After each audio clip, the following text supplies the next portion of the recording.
میرے چہرے پہ ہر وقت مسکراہٹ چھائی رہتی تھی، لیکن یہ تب تک تھا جب تک لالی میری زندگی میں تھی۔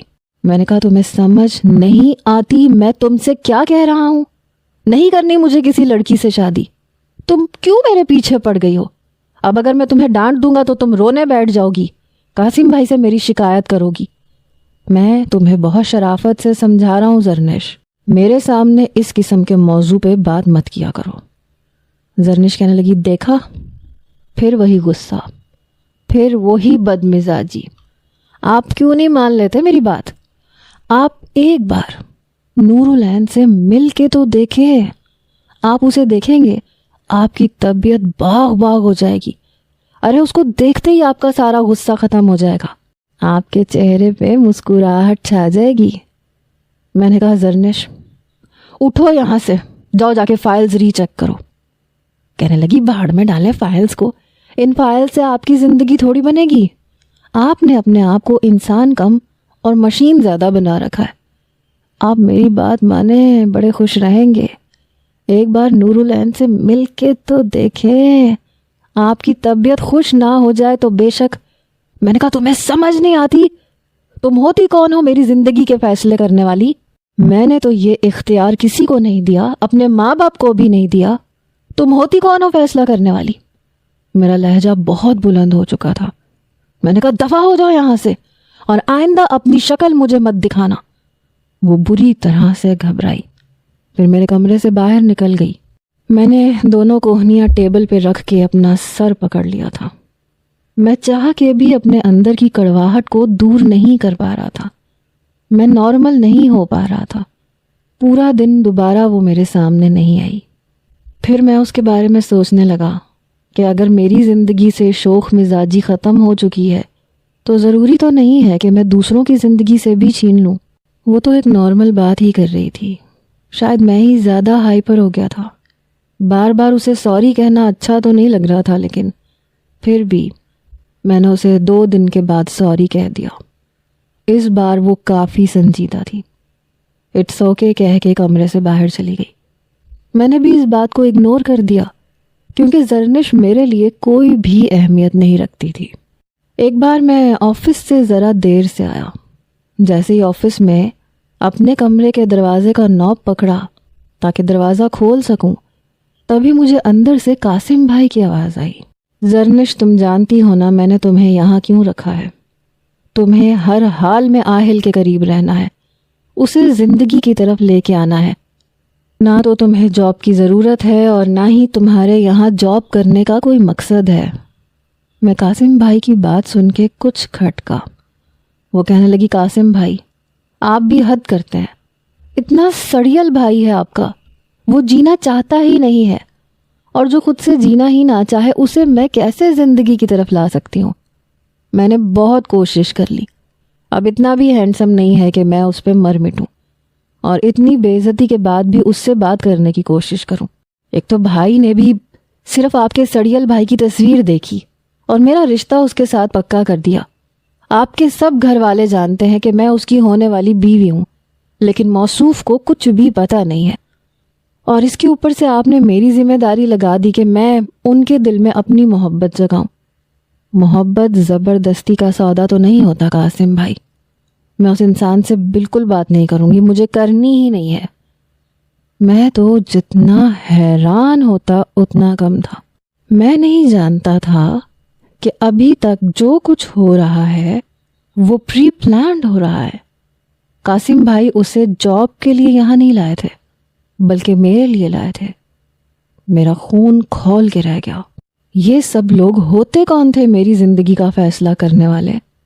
مجھے بنا بتائے ایک لڑکی کے ساتھ میرا رشتہ طے کرنے والے۔ میں وہیں سے واپس لوٹ گیا، گاڑی میں بیٹھ کے سیدھا گھر آیا۔ میری والدہ کہنے لگیں کیا ہوا، ابھی تو آفس گئے تھے، واپس بھی آ گئے؟ میں نے کہا ہاں آ گیا۔ میں نے بڑی تلخی سے جواب دیا اور اپنے کمرے میں چلا گیا، دروازہ بند کر دیا۔ یہ لوگ کیا سمجھتے تھے؟ ایک خوبصورت کم عمر لڑکی کو میرے سامنے لے کے آئیں گے تو میں اپنی لالی کو بھول جاؤں گا، اپنی محبت کو، اپنی پہلی اور آخری محبت کو۔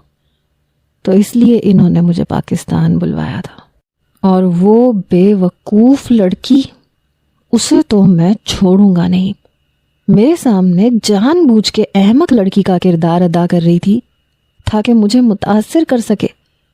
کچھ ہی دیر کے بعد قاسم بھائی کی میرے موبائل پہ کال آنے لگی۔ کہنے لگے آہل ابھی تک آفس نہیں آئے۔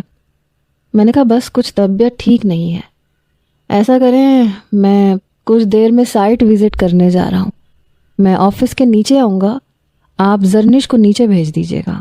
شاید میری بات سن کے انہیں حیرت کا جھٹکا لگا تھا۔ وہ حیران ہو کے کہنے لگے کیا مطلب زرنش کو کیوں؟ میں نے کہا اچھا ہے، اسے سائٹ کا بھی وزٹ کرنا چاہیے، اس کے لیے یہ ایک اچھا تجربہ ہو جائے گا۔ کہنے لگے بات تو تمہاری ٹھیک ہے۔ بڑی چہکتی ہوئی آواز تھی، جیسے ان کی کوئی دیرینہ خواہش پوری ہو گئی ہو، لیکن میں اس لڑکی کو مزہ چکھانا چاہتا تھا۔ وہ ہوتی کون تھی میرے گھر والوں کے ساتھ مل کر میرے ساتھ ڈرامہ رچانے والی؟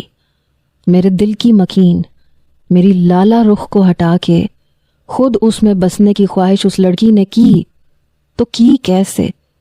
کیسے سوچ لیا کہ وہ میرے دل سے لالا رخ کو ہٹا کے خود آ جائے گی؟ اس نے سوچا بھی کیسے؟ میں کچھ ہی دیر میں واپس گاڑی میں بیٹھ چکا تھا۔ آفس کے نیچے جا کر میں نے قاسم بھائی کو فون کیا۔ 5 منٹ کے اندر اندر چہرے پہ حیرت سجائے زرنش باہر آئی۔ میں نے فرنٹ ڈور کھولا، بڑی حیرت سے وہ مجھے دیکھ رہی تھی، پھر چپ چاپ میرے برابر میں بیٹھ کے دروازہ بند کر دیا۔ دوبارہ میں نے اس کی طرف نہیں دیکھا۔ میں کافی رف ڈرائیو کرتے ہوئے سائٹ ایریا کی طرف گیا، جو کافی حد تک ویران علاقہ تھا۔ 1 گھنٹے کی ڈرائیو کے بعد ہم وہاں پہنچ گئے تھے، لیکن تب تک مغرب ہو چکی تھی۔ میں وہاں پہ موجود مزدوروں کو کام سمجھانے لگا۔ میں نے زرنش سے کوئی بھی بات نہیں کی، وہ چپ چاپ ہاتھ باندھے ایک طرف کھڑی رہی۔ میں مزدوروں سے کافی سخت لہجے میں بات کر رہا تھا، جان بوجھ کے ان کی ذرا ذرا سی غلطی پہ انہیں ڈانٹ رہا تھا۔ وہ چپ چاپ مجھے دیکھ رہی تھی۔ کافی دیر میں وہیں کھڑا رہا۔ جب اس نے دیکھا کہ کافی اندھیرا چھا چکا ہے اور اب تو مزدور بھی واپس جا رہے ہیں تو وہ میرے پاس آئی۔ کہنے لگی سر ہم کب تک یہاں کھڑے رہیں گے؟ میں نے کہا کیوں؟ تمہیں کیا پرابلم ہے یہاں کھڑے ہونے پہ؟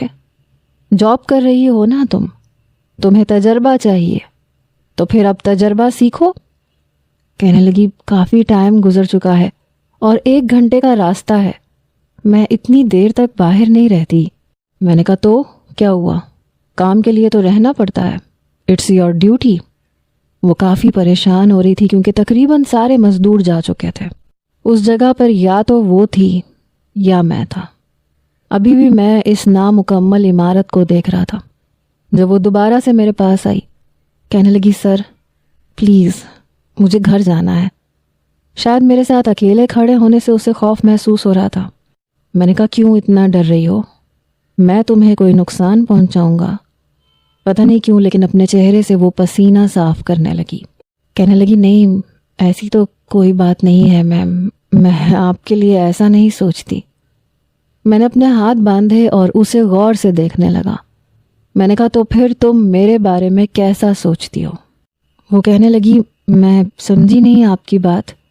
میں نے کہا تم میرے لیے کسی نور العین نامی لڑکی کی بات کر رہی تھی، میرے رشتے کے لیے؟ میری اس بات پر اس نے نظریں چرانی شروع کی، لیکن اس نے کچھ بھی جواب نہیں دیا۔ میں نے کہا بولو نا، چپ کیوں ہو گئی؟ کون ہے وہ لڑکی؟ کہنے لگی آپ سے مطلب؟ آپ نے تو مجھے بہت بری طرح سے ڈانٹ دیا تھا۔ میں نے کہا ہاں، اس لیے کیونکہ میں جانتا تھا کہ مجھے وہ لڑکی پسند نہیں آئے گی۔ کہنے لگی بنا دیکھے آپ کیسے فیصلہ کر سکتے ہیں؟ میں نے کہا کیوں؟